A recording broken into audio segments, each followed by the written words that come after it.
Morning ma'am. Good morning.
Good morning to all of you. Am I audible? Good morning. Yes, ma'am. Okay.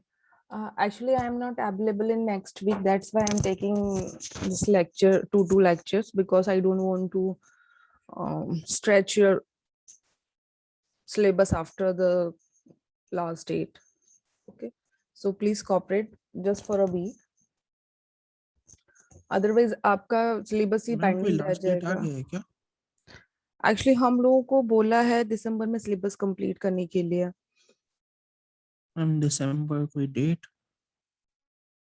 As such, I think 20 तक बोला है. अभी वो date मतलब थोड़ा सा प्लस माइनस भी हो सकता है, बट विद इन दिसंबर हम लोग को सिलेबस कंप्लीट करना है. सो हम लोग के 2 मॉड्यूल्स बचे हुए हैं. अगर हम लोग अभी मतलब मेरा 1 वीक अभी नेक्स्ट वीक में अवेलेबल नहीं रहूंगी, अगर वो क्लासेस में बाद में लूंगी तो फिर आई थिंक पेंडिंग हो जाएगा. और तो इसीलिए मैं अभी प्लान कर रही हूँ कि एटलीस्ट जो मेरा नेक्स्ट वीक की क्लासेस है वो इसी वीक मेरी कंप्लीट हो जाए. हम ऐसे कॉन्टिन्यूस में इतना सारा सिलेबस कैसे, इतना सारा एक सब्जेक्ट ही कैसे पढ़ पाएंगे? सो एक्चुअली मैं सैटरडे भी प्लान करती हूँ, तो students are not ready to take a class in a Saturday और Friday. They said this is not your slot. That's why we have to plan according to time. Ma'am ऐसे 820 में भी बच्चे join देख सकते हो, स्ट्रेंथ का भी 17 है, जिसमें से एक आप 16 स्टूडेंट्स ओनली. सो आप 2 o'clock ले सकते हैं क्या आप लोग?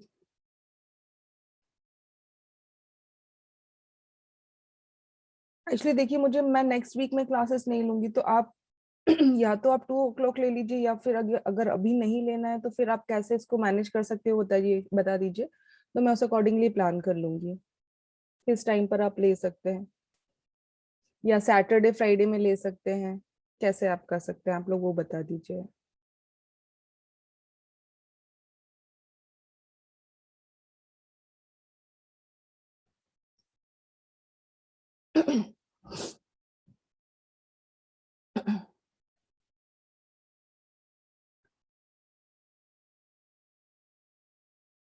बिकॉज वीक में सिर्फ 4 क्लासेस ही होती हैं, और अगर नेक्स्ट मंथ मुझे अपना सिलेबस कंप्लीट करना है तो हार्डली हमारी कितनी 16 क्लासेस होंगी नेक्स्ट मंथ में, और इस वीक में होंगी आपकी 2 to 3 क्लासेस. मतलब ओवरऑल आपकी टोटल 20 क्लासेस रिमेनिंग होंगी, जिसमें मुझे 2 मॉड्यूल्स कंप्लीट कराने हैं. और अगर उसमें भी मैं 1 वीक क्लास नहीं लूंगी तो वो 4 क्लासेस आपकी पेंडिंग हो जाएंगी.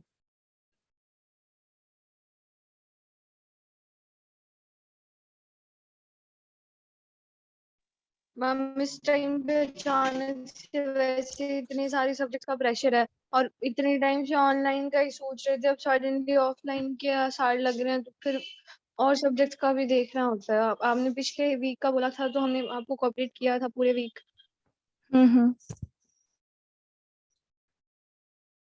मोस्टली बच्चे रात को लेट पढ़ के सोते थे, तो सुबह जल्दी उठना, फिर उठ के क्लासेस पॉसिबल नहीं हो पाता. Okay, please give me suggestion what I can do. I am agree with you कि मॉर्निंग में पॉसिबल नहीं हो पाता 8:20 के लिए. सो आप लोग प्लीज थोड़ा सा कुछ सजेस्ट कर सकते हैं ना कि आप मतलब हमें ये क्लासेस हम कैसे कर सकते हैं. आप लोग सैटरडे और फ्राइडे आप लोगों की क्लासेस, मेरी क्लासेस नहीं रहती हैं थर्सडे फ्राइडे सैटरडे, तो आप उस टाइम पर मैनेज कर सकते हैं कि हम फ्री स्लॉट में मतलब सैटरडे तो आपकी क्लास होती नहीं, फ्राइडे आपका I think first lecture free रहता है, मेरी क्लास नहीं रहती है, तो हम एक लेक्चर फ्राइडे कर सकते हैं. अगर वैसा कुछ भी करें कि ईच फ्राइडे हम 1 लेक्चर को लेकर करें, तो मतलब एक्स्ट्रा क्लासेस की मुझे या जरूरत नहीं पड़ेगी, जो मुझे 4 क्लासेस मतलब आपकी लेनी है, तो उस वीक में अवेलेबल नहीं रहूंगी. बिकॉज आपका वो तो डेली का शेड्यूल रहता है, 9 o'clock से क्लासेस रहती हैं. फ्राइडे भी आपकी क्लासेस रहती है एक्सेप्ट 9.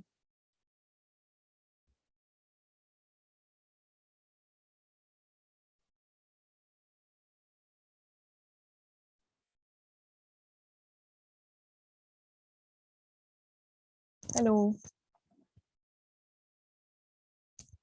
आप लोग फ्राइडे ले सकते हैं क्लास?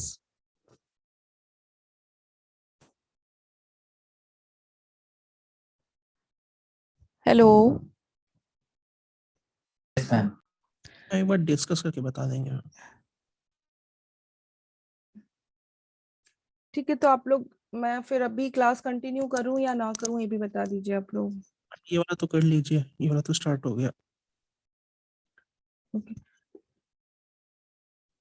देखिए, मेरा कुछ मेडिकल इश्यूज चल रहे हैं, तो मुझे ट्रीटमेंट के लिए आउट ऑफ दिल्ली जाना रहता है, मुझे गुजरात जाना रहता है, इसलिए मैं नेक्स्ट वीक अवेलेबल नहीं रहूंगी। अगर आप लोग प्लीज डिस्कस करिए, आपका जो स्टूडेंट्स का ग्रुप है इंडिविजुअल, कि अगर आप फ्राइडे एक ही लेक्चर ले सकते हैं तो मैं कुछ एक्स्ट्रा, मतलब जो हम लोग का डेली का शेड्यूल है वो ले लेते हैं 9 o'clock वाला। फिर नेक्स्ट वीक मैं अवेलेबल नहीं रहूंगी, तो फिर फ्राइडे से हम लोग जो नेक्स्ट फ्राइडे होगा उसको फर्स्ट लेक्चर ले लूंगी मैं।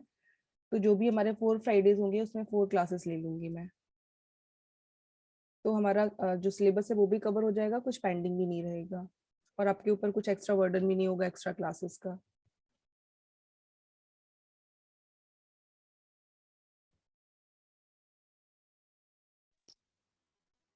ओके मैम, आपको बता रूपल, देंगे आपस में आपकी डिस्कस वॉइस क्लियर करके नहीं ना आ रही आप। है। हाँ बोलिए। मैम डिस्कस करके बता देंगे आपको। शाम मतलब बता देंगे, कल से पहले ही बता देंगे शाम तक। आप आज का लेक्चर कर लीजिए। ठीक है, मैं ये अभी कंटिन्यू करती हूँ, कुछ ऐसा नहीं बताती जिससे बाकी के बच्चों का लॉस हो। तो हम जस्ट जो टॉपिक स्टार्ट कर रहे हैं वो ऑलरेडी आप लोग को पता है, तो हम वो डिस्कस कर लेते हैं आज। फिर जो 9 o'clock से हमारी क्लास स्टार्ट होगी, तो हम उसमें जो डीप करना है हम वो कर लेंगे, ठीक है। मैम प्लीज वो क्वेश्चन बैंक अपलोड कर दीजिएगा। ओके, सॉरी, वो मैं भूल गई थी, वो मैं अपलोड कर दूंगी। Okay, so next module is your module 3, that is cache memory.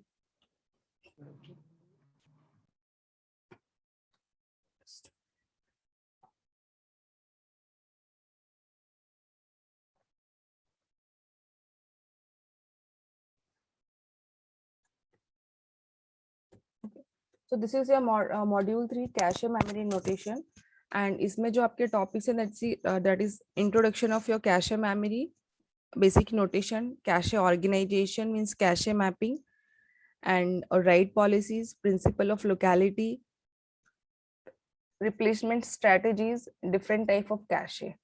Okay, सो ये मॉड्यूल आपका हार्डली 12 क्लासेस में कंप्लीट हो जाएगा, बिकॉज ये छोटा सा मॉड्यूल है। और आप सभी को आई थिंक कैशे मेमोरी आप लोगों ने पढ़ी होगी ऑपरेटिंग सिस्टम में, राइट? तो हम उसी से रिलेट करते हुए इसे स्टडी करेंगे। हाँ जी, हाँ जी बोलिए।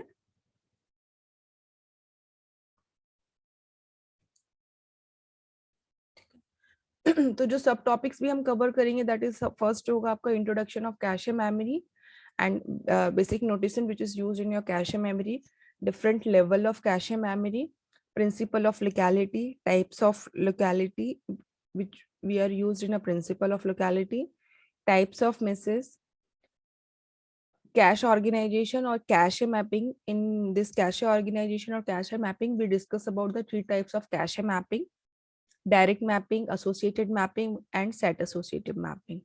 Then your write policies. Right, in write policies, we discuss about the 3 types of policies: write back, write through, and one more is also there. And also we discuss different type of cache like split I and D cache, on chip cache, 2-level cache, and replacement algorithm. Okay. So this is a complete topic of your module 3. Ma'am cash mapping में शायद एक सेक्टर्ड करके भी था। Which one? Just cache memory. Ma'am cash mapping में Cache direct associative और set associative के अलावा एक सेक्टर्ड भी था। associative. मैम मतलब इन 3 टेक्निक के अलावा एक और दिया हुआ था सेक्टर्ड इसमें। Just a minute.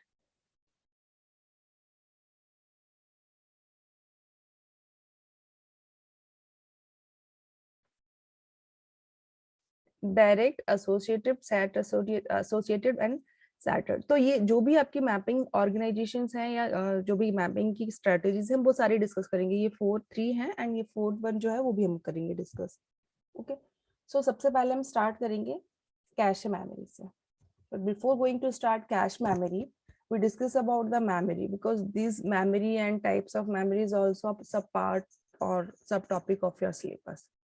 Okay, So what is memory?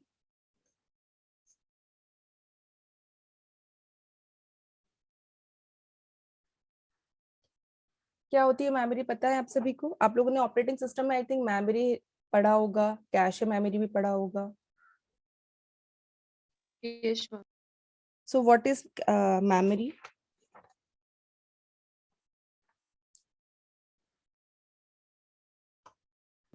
Ma'am जहाँ पे हम अपना सारा डेटा स्टोर करते हैं.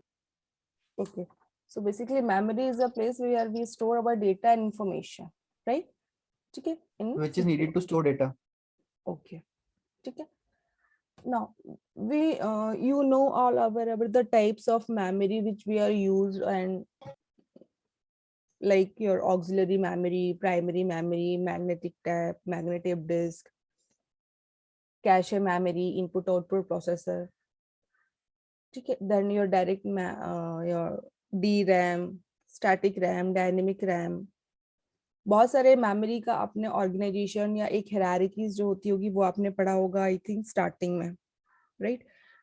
कि जो आपका मेमोरी होता है वो किस टाइप से वर्क करता है या कितने टाइप की मेमोरीज होती हैं. तो हम बहुत ज्यादा डिटेल में नहीं जाएंगे, बट हम शॉर्ट में उसको अंडरस्टैंड करेंगे बेसिकली.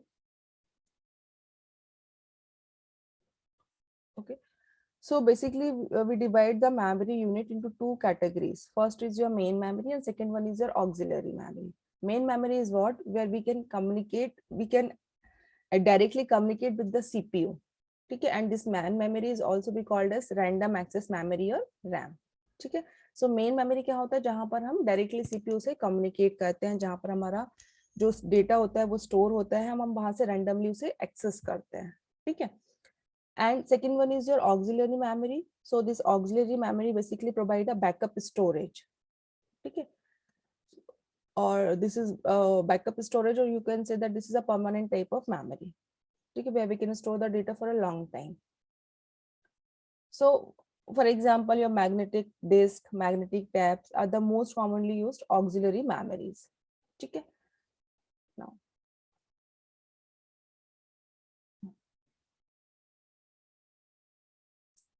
अब आप सभी को पता है कि मेमोरी जो होती है वो क्या होता है? टू टाइप्स के मेमोरी होते हैं ना. This is a architecture, you can say that hierarchy of your memory. ठीक है. We have a different hierarchy module in other in different books. Like this is a one hierarchy diagram, this is a one secondary hierarchy level of hierarchy diagram, this is a third type of hierarchy diagram. Okay. So in a first type of diagram you can see that this is an auxiliary memory, input output processor, main memory, and your cache memory and CPU. Okay. So the CPU is connected to main memory as well as cache memory. Okay.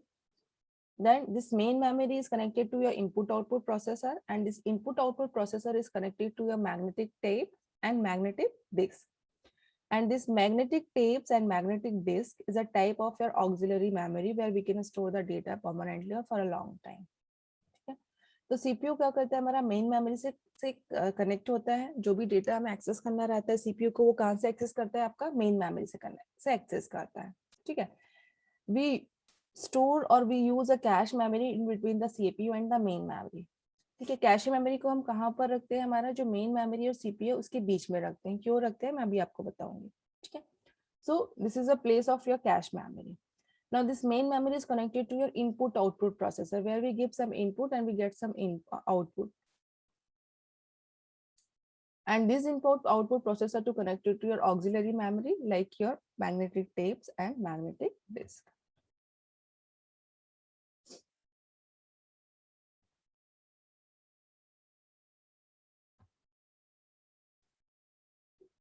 Now this is a level of memory hierarchy.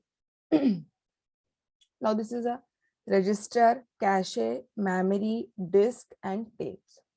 Okay. So this is a 5 level of hierarchy where first 0 level is we can level of this hierarchy like 0 to 4, like level 0, level 1, level 2, level 3, level 4. So your level 0 is your registers, level 1 is your cache memory, level 3 is your main memory, level 4 is your disk or tape. Okay. So what is register? Registers आप सभी को पता है, register is also a type of memory, small type of memory where we store the data and this is inside in the CPU. ठीक है, registers कहाँ पर होते हैं? हमारे CPU के अंदर होते हैं and registers जो होते हैं it is also a form of memory where we store the data or instruction. ठीक है, but this instruction type of memory or this register type of memory is very costly but small in the size. ठीक है, बहुत छोटे छोटे registers होते हैं जिनको हम यूज करते हैं, बट इन रजिस्टर्स को जो होते हैं अगर हम उनका मेमोरी में यूज करेंगे तो फर्स्ट ऑफ ऑल तो इनका साइज कम होता है एंड सेकेंडली ये कॉस्टली बहुत ज्यादा होते हैं हमारे जो रजिस्टर्स होते हैं. ठीक है, सेकेंड आपका क्या होता है? Cache memory, main memory, disk and files.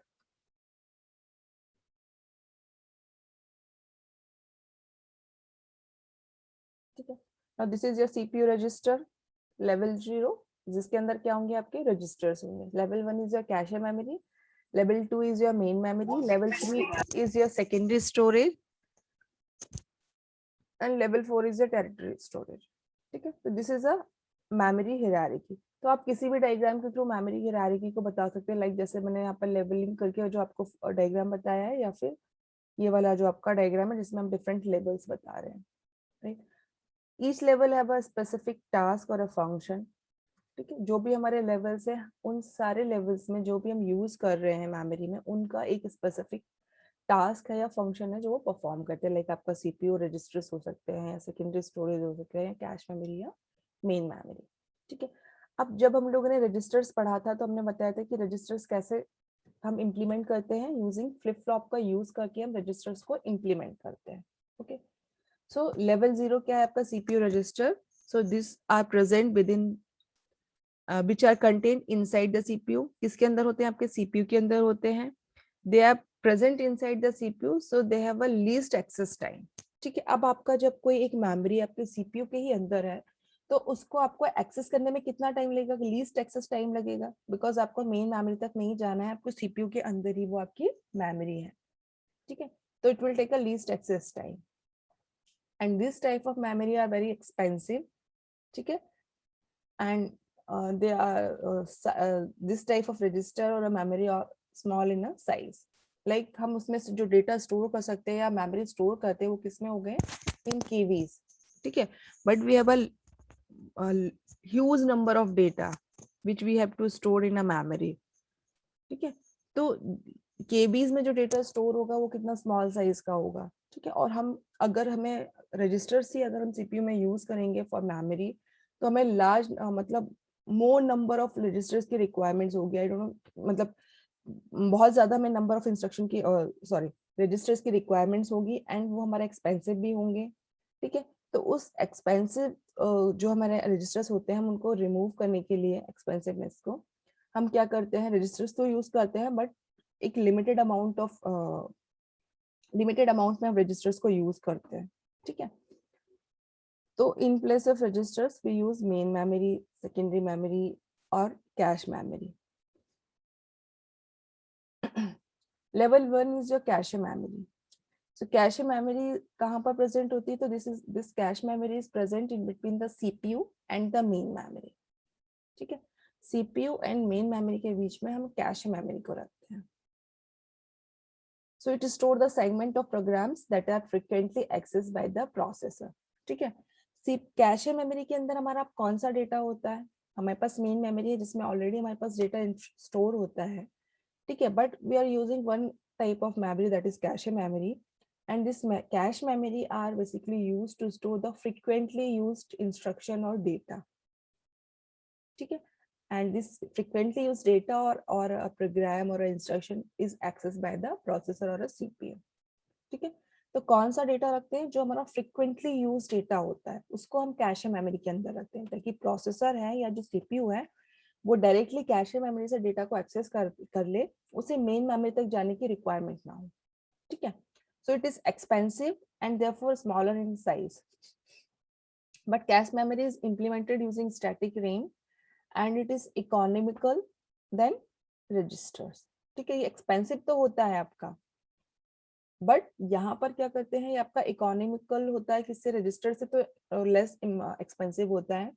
But जैसे हम यहाँ पर रजिस्टर्स में हम केवीज में डेटा स्टोर करते थे, कैश मेमोरी में हम एमबीज में डेटा स्टोर करेंगे, बट हम सारा डेटा इसमें स्टोर नहीं करते, हम इसमें वही डेटा रखते हैं जो हमारा फ्रिक्वेंटली यूज्ड होता है, ठीक है। नेक्स्ट होता है आपका level 3, that is main memory. So main memory is place where we store the data, and it can communicate directly with the CPU and with auxiliary memory device through an input output processor, ठीक है। अब जो main memory होता है वो आपका CPU से भी कनेक्टेड होता है, जो आपकी ऑक्सिलरी मेमोरी है या सेकेंडरी मेमोरी है उससे भी कनेक्टेड होता है। तो प्रोसेसर जो है वो मेन मेमोरी से डेटा को एक्सेस भी कर सकता है, और अगर हमें कुछ एक्सटर्नल डिवाइसेस का यूज करना है या हम कुछ हमें इनपुट आउटपुट डिवाइसेस का यूज करना है, उससे हमें मेमोरी उससे हमें डेटा लेना है या ट्रांसफर करना है, तो हम with the help of auxiliary memory we are able to access the data, ठीक है। तो हमारा जो मेन मेमोरी होगा वो हमारा प्रोसेसर सीपीयू और ऑक्सिलरी मेमोरी से कनेक्टेड होगा, वो डायरेक्टली कम्युनिकेट कर सकता है, right. It is less expensive than cash memory and therefore larger in size. अब यहाँ पर हमारा data, large number of data हम स्टोर करेंगे तो वहाँ पर हमारा ये लेस एक्सपेंसिव भी होगा, एंड सेकेंडली इसका जो साइज होगा वो भी हमारा क्या होगा, लार्जर होगा as compare to cache memory and registers, ठीक है। And main memory is implemented using dynamic RAM. Cache memory किसके थ्रू होता है आपका, स्टैटिक रैम से, एंड मेन मेमोरी किसके थ्रू होता है आपका इम्प्लीमेंट, डायनेमिक रैम से, right. Level 3 is your auxiliary memory, where we use magnetic tape and magnetic disk, ठीक है। So this is a secondary storage device, like magnetic disk and tapes are present, and they are used as a backup storage, and they are also cheaper than man memory and therefore much larger in size, ठीक है। अब जैसे आप आपके removable hard disk आते हैं, ठीक है, जहाँ पर आप जिसमें टेराबाइट्स में आप डेटा को स्टोर कर लेते हैं, जब हमें उस डेटा की रिक्वायरमेंट होती है हम उसे अपने सिस्टम से कनेक्ट करते हैं, and we can able easily access the data from the memory, ठीक है। तो ये हमारी चीपर भी होते हैं, परमानेंट टाइप के भी होते हैं, ये हमारे बैकअप स्टोरेजेस होते हैं, एंड ये हमारे लार्ज नंबर ऑफ साइजेस में होते हैं, ठीक है। तो this is the level of memory hierarchy.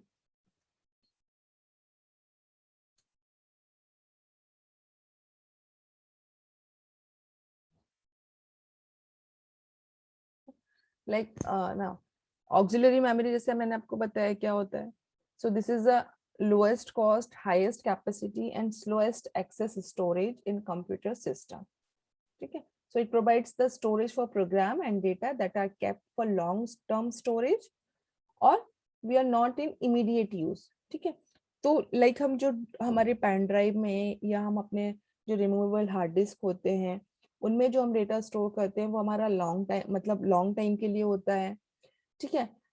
हम उसको लॉन्ग टाइम के लिए रख सकते हैं, हाईएस्ट कैपेसिटीज होती हैं, लोएस्ट कॉस्ट होती है कि हमें सिर्फ वन टाइम उसे परचेस करना रहता है, we can use multiple times, ठीक है। And we can store the large amount of data in your hard disk और रिमूवेबल डिवाइसेस, ठीक है। एंड हम उसको यूज कब करते हैं, जब उनकी हमें रिक्वायरमेंट्स होती है तभी हम उसको यूज करते हैं, अदरवाइज हमें ऑल द टाइम हमें कनेक्ट करके रखने की उसकी रिक्वायरमेंट्स नहीं है कि हम अपने जो रिमूवेबल डिस्क है उसको हम इससे कनेक्ट करके रखें, या हमारा जो पेन ड्राइव है या हार्ड डिस्क है उसको हम करके रखें। ऑलरेडी हमारे पास एक हार्ड डिस्क, हमारे जो भी सिस्टम है या हमारा सीपीयू, हमारा लैपटॉप है या हमारा सिस्टम है, उसमें हमारा ऑलरेडी एक होता है जिसमें हमारा डाटा स्टोर होता है, ठीक है। Main memory also further in two types, your static RAM and your dynamic RAM.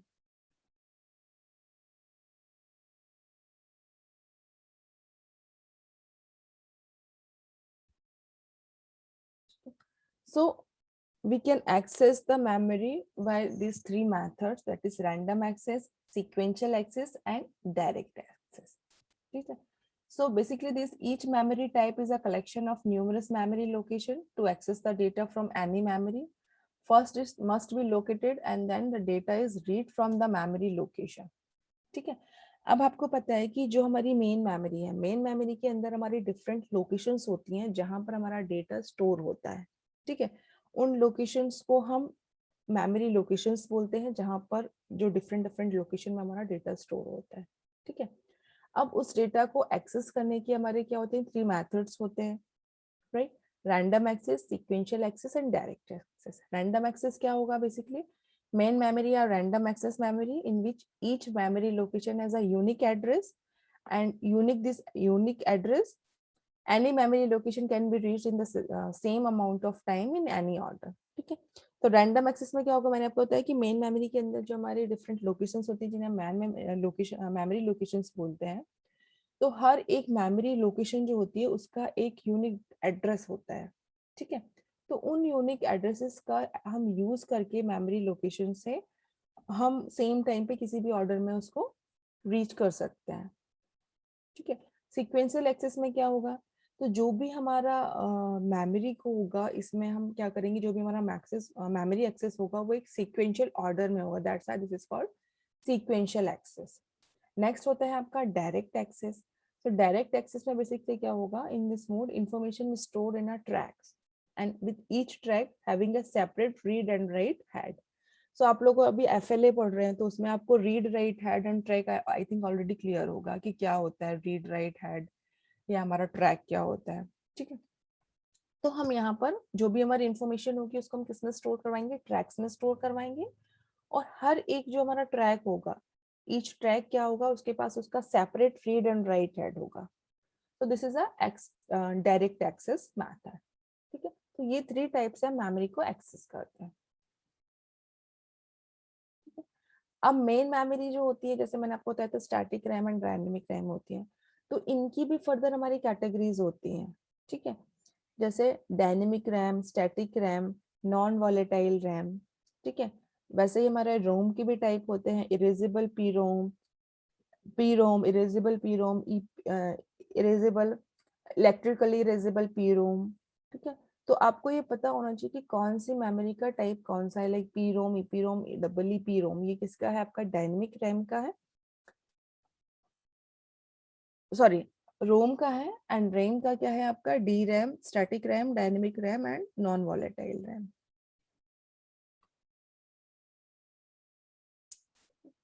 अब जो मेन हमारा है topic, that is cache memory. Cache memory हम लोग स्टडी कर रहे हैं, बट हमें पता होना चाहिए कि मेमोरी क्या है, कैसे वर्क करती है, क्या हायरार्कीज होती हैं, कितने टाइप की मेमोरीज होती हैं। तो इसलिए हम लोगों ने थोड़ा सा इंट्रोडक्शन देखा कि कौन कौन सी हमारी मेमोरीज होती है। नाउ सो कैश मेमोरी क्या होती है? आप लोगों को आइडिया है what is cache memory?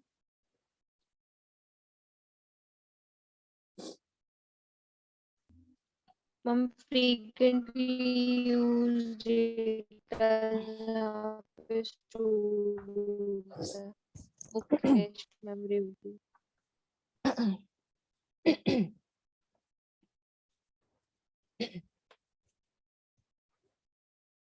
Ma'am इसके अंदर 2 या 3 लेवल्स होते हैं।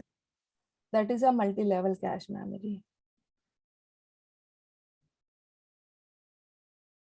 ओके, देखिए कैश मेमोरी आप लोगों ने ऑपरेटिंग सिस्टम में पढ़ा था कैश मेमोरी। आई थिंक उतने डिटेल में नहीं पढ़ा होगा, बट पढ़ा होगा। ठीक है, तो हमें यहाँ पर कैश मेमोरी को डिटेल में डिस्कस करना है। तो first of all we have to understand what is the meaning of cache memory, why we are using this cache memory. if already we have a main memory, then what is the requirement of this cache memory? Okay, so cache memory basically is a very fast, or we can say that extremely fast and small memory which store the copy of data from frequently used main memory locations। ठीक है, तो मैंने आपको बताया कि जो भी हमारा डेटा होता है वो कहाँ पर स्टोर होता है? हमारा मेन मेमोरी के अंदर होता है। मेन मेमोरी के अंदर हमारा सारा डेटा स्टोर होता है। अगर अब फॉर एन एग्जांपल अगर किसी सीपीयू को या प्रोसेसर को कोई डेटा एक्सेस करना है, तो वो कहाँ से एक्सेस करेगा? मेन मेमोरी से एक्सेस करेगा, जिसमें हमारी डिफरेंट मेमोरी लोकेशंस हैं। उस पर्टिकुलर मेन मेमोरी के जो लोकेशंस हैं, मेमोरी लोकेशन से उस डेटा को फैच करेगा और उसे एक्सेस करेगा। फैच करके कहाँ पर लेकर आएगा? प्रोसेसर को वो प्रोवाइड करवाएगा, एंड हम अपना जो भी ऑपरेशन है वो परफॉर्म कर पाएंगे। ठीक है, बट प्रोसेसर को, लाइक प्रोसेसर में सीपीयू को बोल रही हूँ, प्रोसेसर को मेन मेमोरी तक जाने में, ठीक है, प्रोसेसर को मेन मेमोरी तक जाने में, डेटा फैच कर कर डेटा वापस प्रोसेसर तक लाने में या सीपीयू तक लाने में, it will take some time. ठीक है, So we have to remove or we have to reduce this access time. We are using the cache memory. ठीक है, इस एक्सेस टाइम को हम क्या कर रहे हैं, रिड्यूस कर रहे हैं, किसके थ्रू, कैश मेमोरी के थ्रू। तो कैश मेमोरी के अंदर हम बेसिकली क्या करते हैं, जो हमारे मोस्ट मतलब रिसेंटली यूज डेटा होता है, ठीक है, वो हमारा क्या होता है, उसकी कॉपी यहाँ पर स्टोर रहती है। हम वो रिसेंटली यूज डेटा होता है उसको प्रोसेसर यूज कर लेता है। अब मैंने यहाँ पे एक टर्म यूज किया है, कॉपी ऑफ डेटा। तो कॉपी ऑफ डेटा कौन सा कॉपी रहेगा, जो मेन मेमोरी के अंदर डेटा है हमारा, उसकी ही एक कॉपी हमारी हम कैश मेमोरी की में भी स्टोर करा देते हैं, ताकि प्रोसेसर को जो भी डेटा उसे एक्सेस करना है वो डायरेक्टली कैश मेमोरी से एक्सेस कर ले इंस्टेड ऑफ मेन मेमोरी।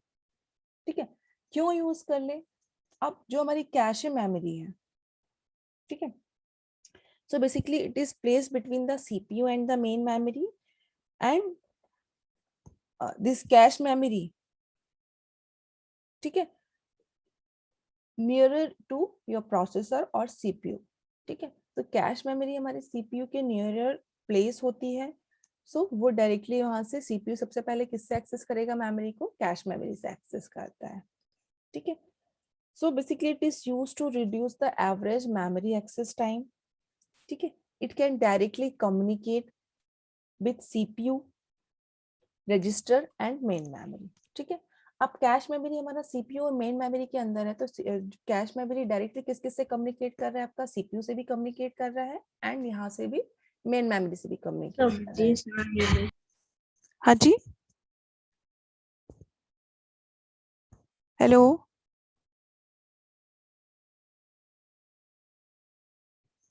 ठीक है, तो कैश मेमोरी हमारा किस किस से कम्युनिकेट कर रहा है, आपका प्रोसेसर CPU से, मेन मेमोरी से। CPU के अंदर क्या है हमारा, तो CPU के अंदर हमारे रजिस्टर्स है एंड ALU है। ठीक है, so it is a memory which is very nearest to the CPU and all recent instruction stored in the stored into the cache memory। ठीक है, तो नियरेस्ट होता है, और जो भी हमारे रिसेंट इंस्ट्रक्शंस होते हैं या फ्रिक्वेंटली यूज्ड इंस्ट्रक्शंस होते हैं, वो हमारे किस में स्टोर रहते हैं, हमारे कैश मेमोरी के अंदर स्टोर रहते हैं। So that's why this is called a high speed memory or fast memory as compared to main memory। ठीक है, now this